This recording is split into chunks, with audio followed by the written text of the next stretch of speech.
O Senhor esteja convosco. Ele está no meio de nós. Proclamação do Evangelho de Jesus Cristo, segundo Lucas. Glória a vós, Senhor. Jesus estava rezando num certo lugar. Quando terminou, um de seus discípulos pediu-lhe: Senhor, ensina-nos a rezar, como também João ensinou a seus discípulos. Jesus respondeu: Quando rezardes, dizei: Pai, santificado seja o teu nome. Venha o teu reino. Dá-nos a cada dia o pão de que precisamos e perdoa-nos os nossos pecados, pois nós também perdoamos a todos os nossos devedores, e não nos deixes cair em tentação. E Jesus acrescentou: Se um de vós tiver um amigo e for procurá-lo à meia-noite e lhe disser: Amigo, empresta-me 3 pães, porque um amigo meu chegou de viagem e nada tenho para lhe oferecer. E se o outro responder lá de dentro: Não me incomode, já tranquei a porta, e meus filhos e eu já estamos deitados, não me posso levantar para te dar os pães.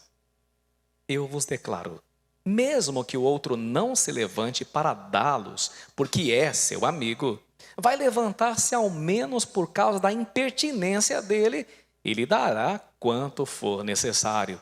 Portanto, eu vos digo: pedi e recebereis, procurai e encontrareis, batei e vos será aberto. Pois quem pede, recebe, quem procura, encontra, e para quem bate, se abrirá. Será que algum de vós que é pai, se o filho pedir um peixe, lhe dará uma cobra? Ou ainda, se pedir um ovo, lhe dará um escorpião? Ora, se vós que sois maus, sabeis dar coisas boas aos vossos filhos, quanto mais o Pai do céu, Ele dará o Espírito Santo aos que o pedirem. Palavra da salvação. Glória a vós, Senhor. Queridos filhos e filhas da igreja, há milênios atrás aconteceu um episódio que eu chamaria de episódio dantesco, né? Parece o inferno de Dante Alighieri, né? Há milênios antes, aconteceu que o pecado de 2 cidades foi se acumulando de tal forma que ficou insustentável e Deus teve que fazer uma espécie de reset na humanidade. Quando você vê o dilúvio, por exemplo, o dilúvio é um reset, né? Por quê? Uma maçã podre estraga o cesto inteiro de maçãs. Então, como é triste quando chega um momento que Deus não tem outro modo senão resetar. De tanta malícia, de tanta safadeza, de tanta cafajestagem, de tanta maldade que a humanidade é capaz de atingir e de cometer se ela vira as costas para Deus. Eu gosto de um pensamento de um teólogo que diz assim: se virares as costas à luz, nada mais verás senão tua própria sombra. Então veja, se eu tiver um holofote aqui, ou um sol atrás de mim, e eu ficar de costa para a luz, ficar de costa para a câmera, para a turma de casa entender. Ó. Se eu ficar de costa, a outra tem que ser a outra é melhor. Aí, se eu ficar de costa aqui, essa, ó. Se eu ficar de costa para a luz, o que eu enxergo na minha frente? O que eu enxergo? Sombra. Quando o homem vira as costas, uma cidade, um país, vira as costas para Deus, ela nada mais enxerga senão sua própria escuridão, senão suas próprias misérias, suas próprias trevas, sua própria sombra. Se virares as costas à luz, nada mais verás, senão tua própria sombra. Foi o que aconteceu com Sodoma e Gomorra. Pasmem os senhores que os pecados cometidos ali foram tão atrozes e tão repugnantes que até hoje o pecado contra a moral sexual E o pecado de atentado contra o corpo, que é templo do Espírito Santo, até hoje é chamado de sodomia. Em português, se você olhar no dicionário, você vai ver. Sodomia são os pecados que atentam contra a castidade, contra a sexualidade humana. Herdou o nome dessa cidade, então você veja o grau. Mas não para aí. Pasmem os senhores. O livro de Gênesis diz que Deus fez chover do céu fogo e enxofre sobre a cidade. Eu tive a graça de estar lá algumas vezes, na primeira vez na região do Mar Morto, né? E ali fica perto de Sodoma e Gomorra. Eu me lembro que eu me reclinava no chão e pegava com a minha mão enxofre, né? E olha que coisa curiosa. O enxofre que é encontrado hoje, em 2022, pedra de enxofre em Sodoma e Gomorra, é o enxofre, uma pedra, ele é altamente inflamável. Se você pegar, riscar um palito de fósforo e você bota fogo, pega fogo. Só que o fogo é incandescente mesmo, ele queima pra caramba, só que ele é invisível aos olhos. Você só enxerga em plena escuridão. Então quando está muito escuro, você vê uma chama meio azulada, que é a chama do enxofre. Então é interessante, você acende a pedra, você não vê o fogo, mas queima, né? Agora veja que coisa curiosa. No mundo você só encontra enxofre in natura em regiões vulcânicas. Por exemplo, se você for a Pompeia, né? Ali em Nápoles, Pompeia, na Itália, que tem um vulcão Vesúvio, é possível que você encontre pedras de enxofre em outras regiões vulcânicas. Pasmem os senhores, mas onde não tem vulcão na natureza, não tem enxofre. Mas não para aí. Estou com os dados da ciência primeiro, para você entender onde eu quero chegar. Não para aí, não para aí. Agora, veja que coisa curiosa. Quando você encontra enxofre in natura, ou seja, o enxofre da natureza, você encontra de 50% para baixo. 50% de enxofre, 40%, 30%, 20%. É que você encontra. Numa região que o enxofre é de boa qualidade, 50% no máximo, estourando. O enxofre que você acha hoje em Sodoma e Gomorra é 70%. É o enxofre na sua capacidade mais forte, mais pura. Mas você observou que eu disse que lá não tem vulcão, né? Então, da onde veio o enxofre? Do céu, porque Deus fez chover fogo e enxofre. Tem gente que pensa que a Bíblia é um conto de fadas, conto da carochinha, né? Não é não, né? Cada dia que passa, a ciência vai comprovando. Então, hoje você anda lá, você pega pedaço de enxofre, 70%. Agora, por que eu falei que é uma cena dantesca? Porque você imagine a noite caindo fogo do céu, fogo azulado, fogo laranja, fogo amarelado, e queimando a tudo e todos, aquela turma correndo, e a culpa é dela mesma, por causa dos seus pecados atrozes que bradaram ao céu. Deus tem que chegar nesse nível. Eu tenho medo da sociedade estar se abeirando dessa condição, né? O nível de safadeza está tão alto, de traquinagem, de sem vergonhice, que a gente não sabe mais, né, que Deus tenha misericórdia de nós. Porque, olha, tá difícil. E aí quero aproveitar para falar uma coisa importante para os senhores e senhoras. Essa semana fiquei vendo um cantor aí, tem vários, mas tem um cantor aí, né, que fez um vídeo com uma menininha pequenininha, um vídeo com uma dança erótica. Cuidado com a erotização precoce das nossas crianças, gente.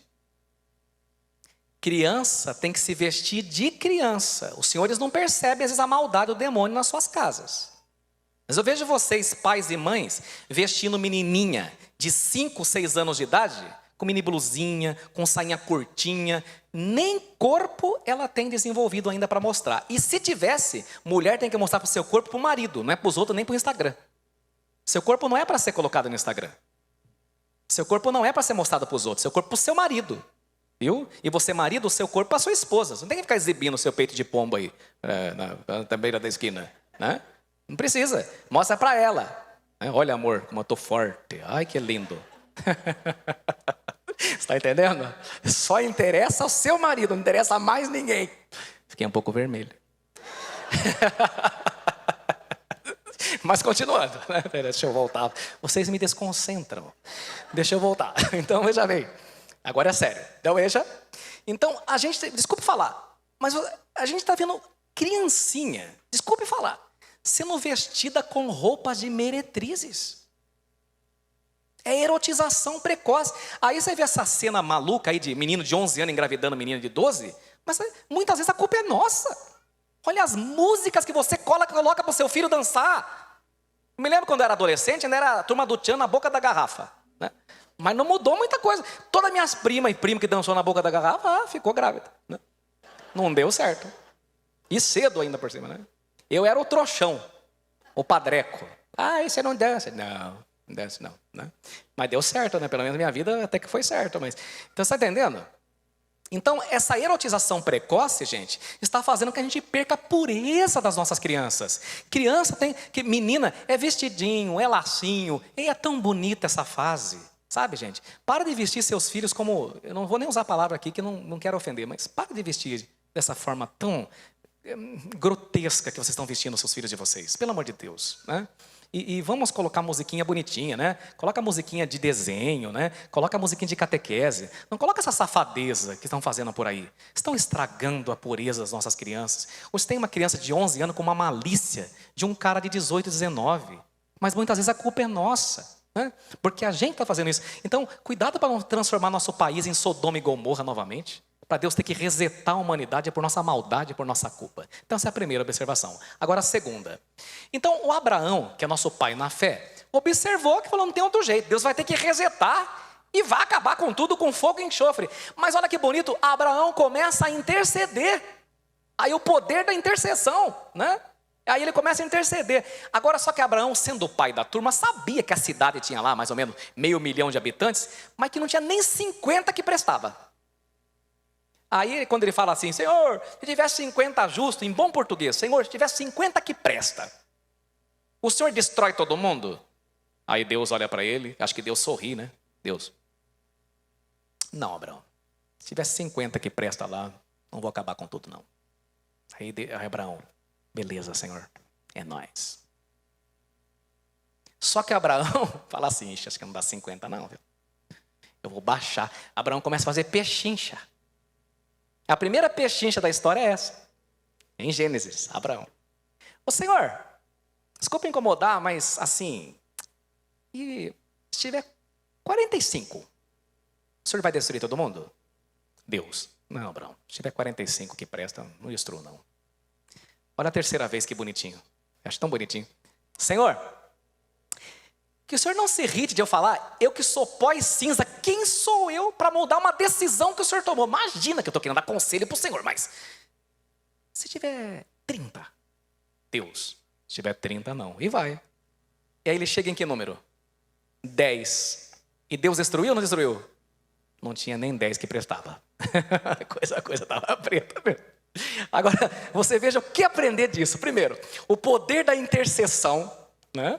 O poder da oração, o poder de você colocar as pessoas que você ama na sua oração, para que a cera se derreta como ela se derrete, para que os problemas se derretam como a cera se derrete ao calor do fogo.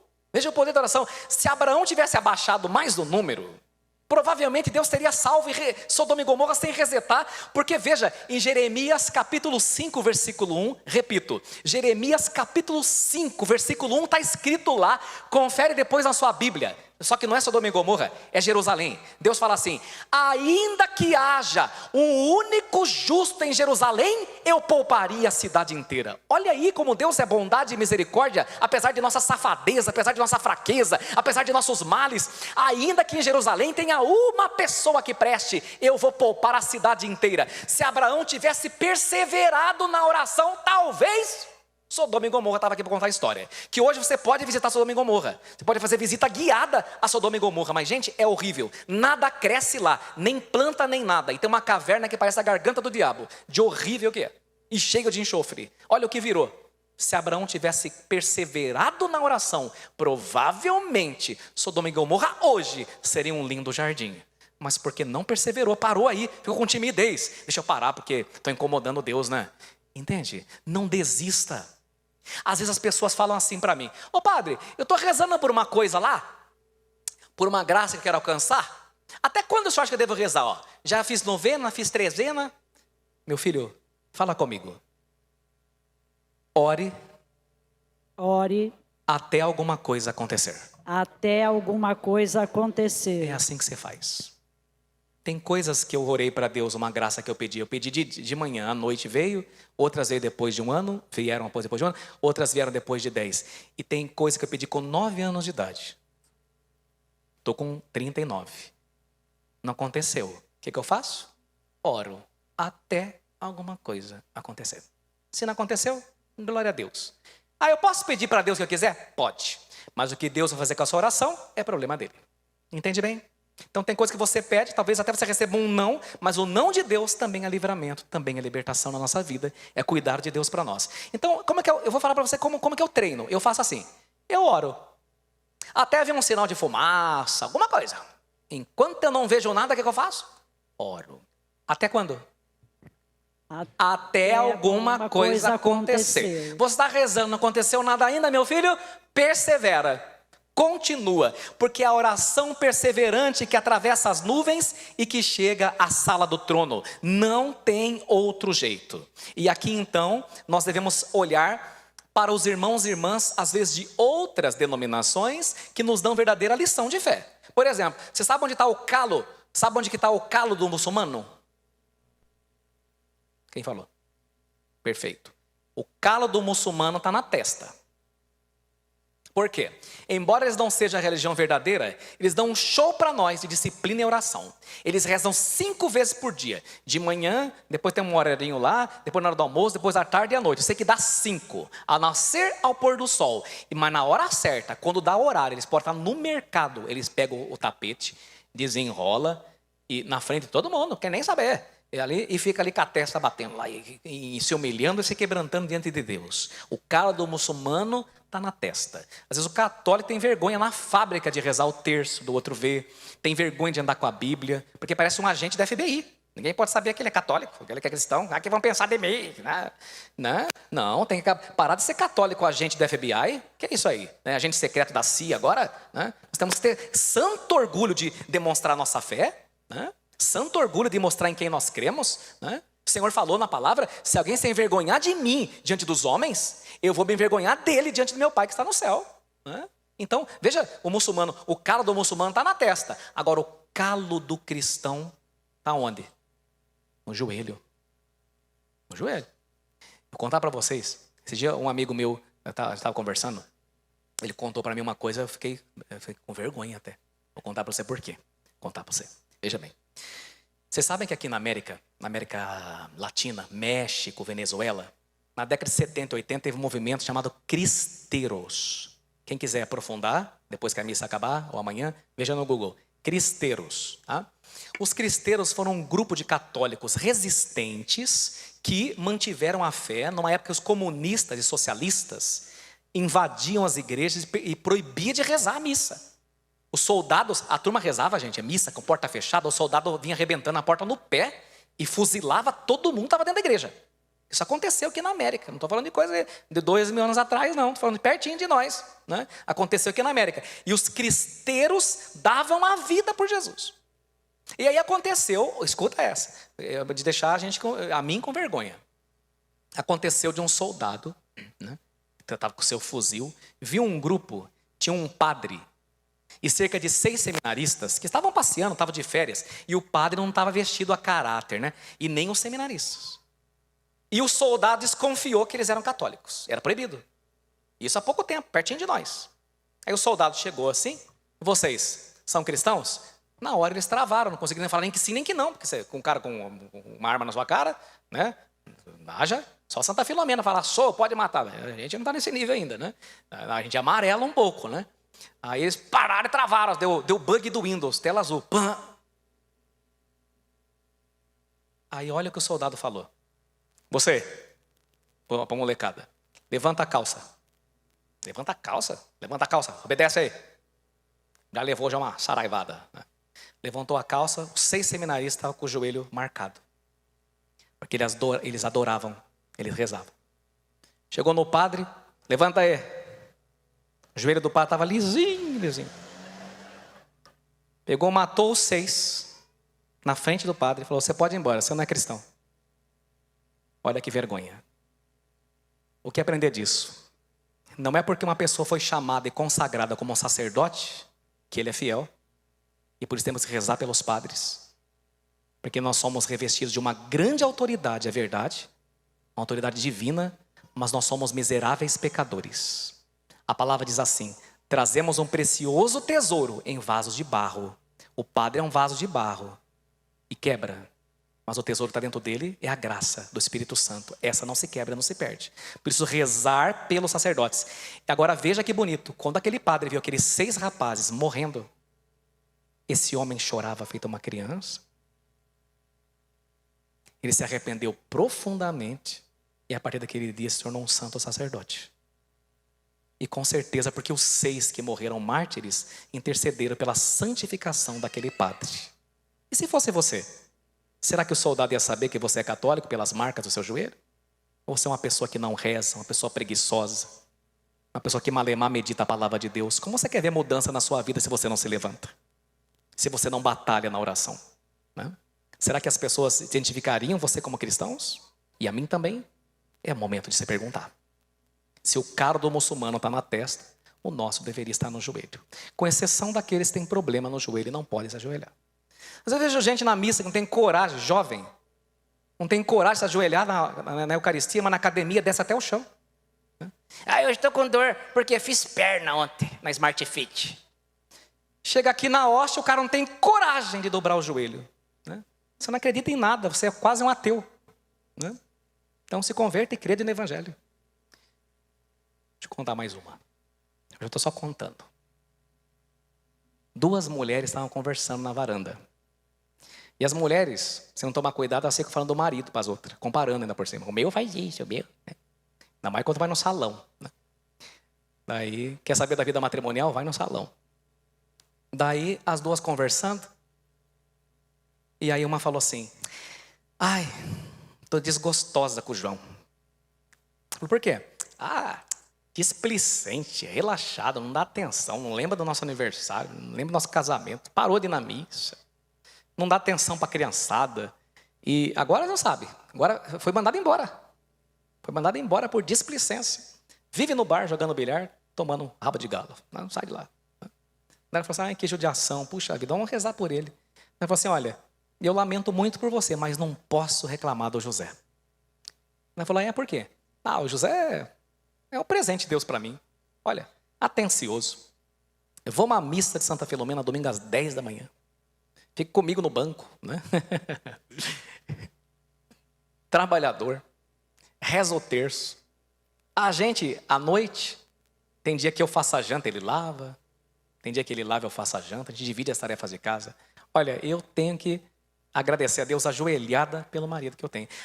E foi promovido, viu? Foi promovido, foi eleito o melhor funcionário da empresa. Daí ela falou assim, eu te invejo. Aí tinha uma terceira mulher observando a conversa. E observando a conversa, essa mulher era muito observadora. Porque ela não só estava escutando, mas ela estava vendo a cena. E aí ela sacou qual era o segredo. Porque as 2 mulheres que falavam do marido estavam remendando uma calça. Aqui a calça.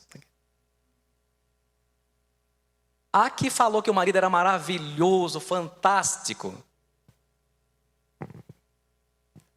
estava remendando o joelho. A que falou que o casamento estava afundando, não ia para frente nem para trás, está mais na ribanceira, também estava remendando, mas o traseiro.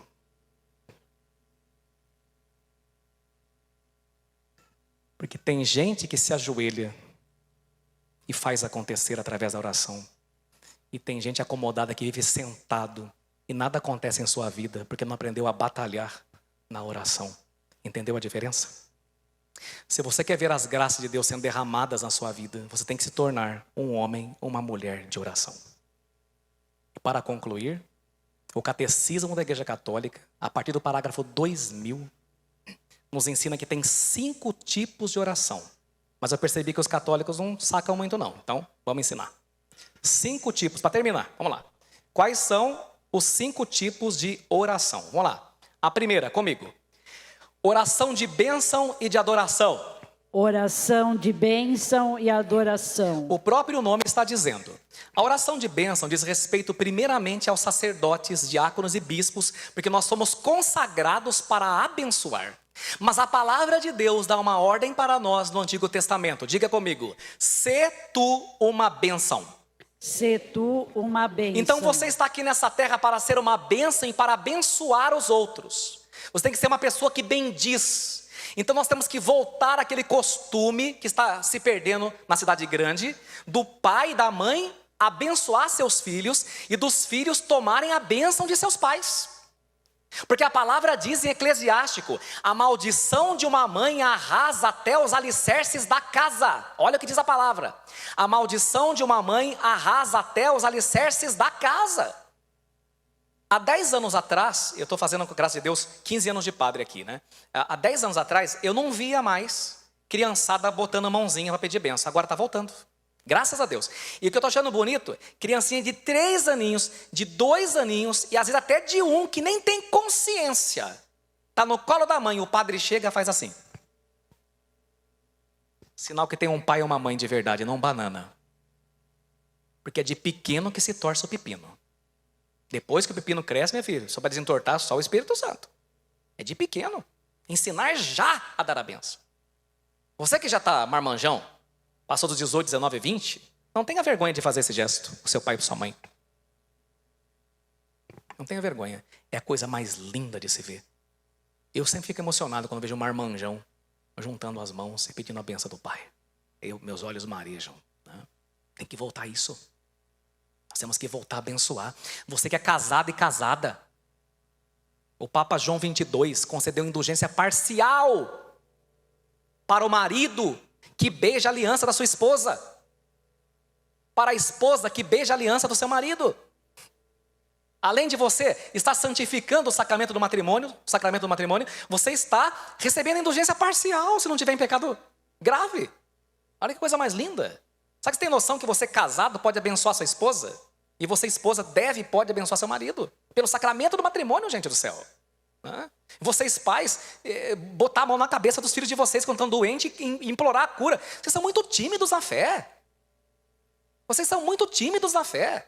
Às vezes o filho está doente. Você esqueceu que você é pai? Bota a mão na cabeça dele, em nome de Jesus, seja curado. Não tem nem coragem de rezar pelo filho e pela filha. Você acredita ou não acredita? Importante, gente, muito importante. Então abençoar. Às vezes você fala assim, minha vida é um inferno. E vai ser cada vez mais um inferno. Porque você amaldiçoa a sua vida. Ser tu uma bênção, começa a abençoar. Seja uma pessoa que abençoa, não uma pessoa que maldiz. E aí a oração de bênção e adoração. Né? Gente, quando você tem um pepino para resolver, um BO, presta atenção, você está com um BO para resolver, tomara que não esteja, mas se tiver, vai na Capela do Santíssimo. Ele está presente na Capela do Santíssimo. Às vezes a pessoa fala assim, eu queria tanto viver na época dos apóstolos, porque eles conviviam com Jesus. Na Igreja Católica nós temos. Protestante não tem, mas nós temos. Jesus real na Eucaristia. E com uma vantagem, os apóstolos não podiam estar com Jesus o tempo todo. Porque tinha hora que ele passar para o outro lado, ir para outra margem, tinha hora que ele estava dormindo, porque ali ele era homem, né? É homem e Deus, tem que dormir. Agora não. Agora você pode ter acesso a Jesus a hora que você quiser. E tão perfeitamente como ele está no céu, os apóstolos conviviam com ele na Santíssima Eucaristia. É que às vezes você não acredita de verdade. Às vezes chega no Santíssimo, está com um BO, você não consegue nem falar. Não precisa falar. Ele lê seu coração. Vão na Capela do Santíssimo com mais frequência. Aqui a igreja fica aberta o dia inteiro. E eu vejo a capela vazia. Você tem que encontrar um tempo para estar com o seu amigo. Então, oração de bênção e de adoração. Isso é muito importante. Segunda oração, são só 5, vai. Segundo tipo de oração, segundo o catecismo da Igreja Católica. Comigo. Oração de petição. Oração de petição. O próprio nome está falando. Consiste em pedir algo a Deus. Você pode pedir o que você quiser a Deus. Mas o catecismo nos ensina que o primeiro de todos os pedidos é pedir perdão. Então, antes de pedir qualquer coisa, peça perdão. E é por isso que a missa começa com o ato penitencial. Depois você pede. Terceira oração que está na primeira leitura de hoje. Comigo. Oração de intercessão.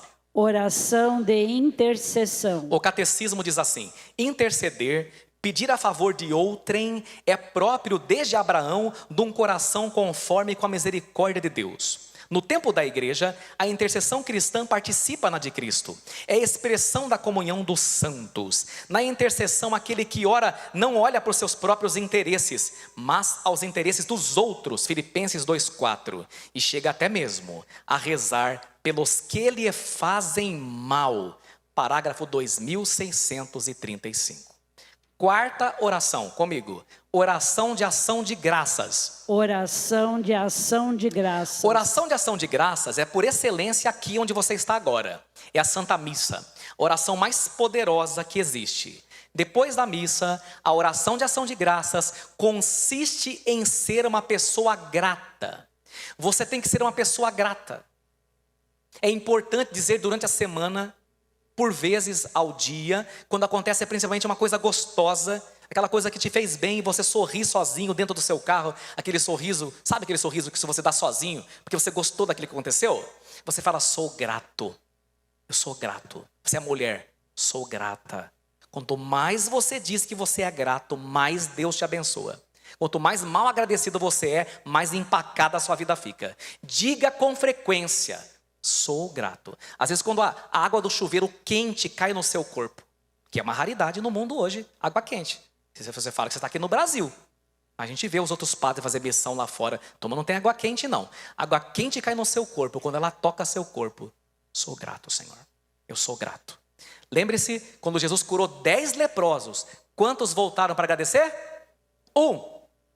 E às vezes a gente é os 9, não 1. Porque a gente é mal agradecido. Oração de ação de graças. E a última oração que existe, comigo. Oração de louvor. Oração de louvor. A turma confunde oração de louvor com oração de ação de graça. Vou ensinar. Agora, na oração de ação de graças, outra coisa que eu esqueci aqui. O Papa falou essa semana, né, que a turma está levantando igual galinha. Vocês viram? A turma levanta igual galinha. O que ele quis dizer levantar igual galinha? A galinha já levanta ciscando e comendo milho. Um cristão, quando ele abre os olhos na cama, assim, ó, já começa o dia com o nome do Pai. E quando termina o dia, ele vai dormir, ó. Abre e fecha o dia. Você tem que mudar seus hábitos. Outra coisa importante, o que é acordar e viver igual galinha? Vai comer e não reza. Nem o nome do Pai antes da comida. Gente, desculpe falar isso. Minha avó falava, quem faz isso é bicho. Nós somos filhos de Deus. Ser pessoa agradecida. E mesmo no restaurante. Eu vou contar uma coisa para vocês. Ontem, eu fui com um amigo almoçar lá no shopping Guatemi. E aí, é um hábito nosso, né? Chegou a refeição e a gente foi rezar. E a gente tem costume de rezar em latim, né? Aí tal, Benedict Domine nos, et que tu e dona, que o de toda agitate. Daí o garçom tinha chego. Que ele chegou, ficou parado assim. Nossa, palavras bonitas. Não entendi nada, mas é bonito, hein? Eu falei, é latim. Ah, é? Por quê? O latim é a língua oficial da igreja. Não precisa ser em latim, viu? Mas eu acho bonito. Ai, que bonito. Olha o que ele disse. Eu não sei porquê, mas eu senti uma paz aqui. Aí deu vontade de ficar. Olha que interessante. E como foi esse dia para conversar, nesse dia, excepcionalmente, eu não estava vestido de padre, né? Então, meu amigo e eu não estávamos com roupa de cristão, né? Mas olha que interessante. Aí ele puxou um assunto, aí ele deu uma volta, voltou de novo. Então, aí como eu gosto das coisas de Deus, a palavra de Deus, aí tal, os olhos ficaram marejados. E eu tenho uma esposa, ela é católica, e não sei o quê. E onde que é sua missa? Eu já falei na Santa Filomena, 10 da manhã, já tinha Baité, aí eu vou lá, né? E tal. Daqui a pouco ele falou para mais um, chegou o segundo. Chegou o segundo. Você, eu conheço o Padre X, Padre não sei o quê, eu era do grupo de jovem, mas agora não estou indo mais na missa, não sei o quê, eu tenho que voltar e tal. E falamos sobre Deus, né? E foram 2 homens. Daqui a pouco chegou a terceira, a Mirella, né? Que estava trabalhando. Daqui a pouco era 3. E a gente estava no restaurante falando de Deus, porque tudo começou com uma oração antes da refeição. Tá vendo? Dá testemunho. Né? Claro, você não vai ser um chato de galocha no restaurante. Ave Maria! Não vai chegar nesse nível. Ou então falar assim na pizzaria, atenção, vamos tudo rezar. Não, ser cristão não é um chato, não é ser chato de galocha, né? Mas discretamente fazer oração com a sua esposa, com seus filhos, mesmo no shopping, no restaurante. Sabe, gente? É ser grato. é fazer ação de graças. A nossa qualidade de vida muda, gente, para melhor, né? Então vamos terminar, senão a gente não termina. Oração de louvor que eu falei, né? Qual que é a diferença da oração de ação de graças e da oração de louvor? Eu posso explicar? Posso. Mas eu prefiro essa explicação linda do catecismo da Igreja Católica, porque é insuperável. Olha que coisa mais linda isso aqui. Olha, escuta aí. Parágrafo 2639. Oração de louvor. Presta atenção, católico. É uma oração que imediatamente reconhece que Deus é Deus. Canta-o por si próprio. Glorifica-o, escuta bem, não tanto pelo que ele faz, mas sobretudo pelo que ele é. Percebeu a diferença? Na ação de graça você louva a Deus pela sua empresa, você louva a Deus pela sua família, você louva a Deus porque Deus concedeu a você uma grande graça. Mas na de louvor ela supera a ação de graças, porque na de louvor você louva a Deus porque Ele é santo, porque Ele é bondoso, porque Ele é teu Pai, porque Ele é perfeito, porque Ele é maravilhoso, porque Ele é misericordioso, por tudo aquilo que Ele é, porque Ele é belo. Então essa oração ela atinge um grau de perfeição. Eu não te adoro por aquilo que o Senhor me faz. Eu te adoro por aquilo que o Senhor é. Gente, é lindo demais, né? A gente tem que pedir a graça de chegar nesse nível. Eu te adoro por aquilo que tu és, né? Desculpe, mas a gente fica emocionado, né? Muito bonito isso. Bem, vamos concluir. Um homem morreu e foi para o purgatório. A maioria de nós vai, né? Chegando no céu, o anjo falou assim para ele: bem, aqui são seus aposentos, né? E ele falou assim: logo, logo você vai ser chamado à sala do trono, então vai se ajeitando aí que eu já vou chamar. Aí ele foi, gostou das acomodações, e aí viu uma salinha com o nome dele, parecia um almoxarifado, né? Aí ele viu uma salinha, bem, está meu nome, eu vou fuçar. Quando ele abriu a salinha, estava cheio de embrulho, tudo quanto é tamanho, com laço, com fita, tudo com o nome dele. Eu falei: vou abrir, é para mim. Quando ele abriu o primeiro, era um embrulho grande, era uma caixa, e dentro da caixa tinha uma bicicleta.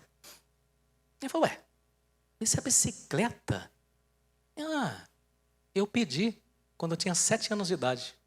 Nossa, que estranho. Abriu uma segunda, tinha uma caixinha pequena com R$1.500.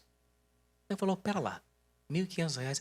Foi quando eu pedi, eu não podia pagar o aluguel. E eu pedi para Deus um milagre.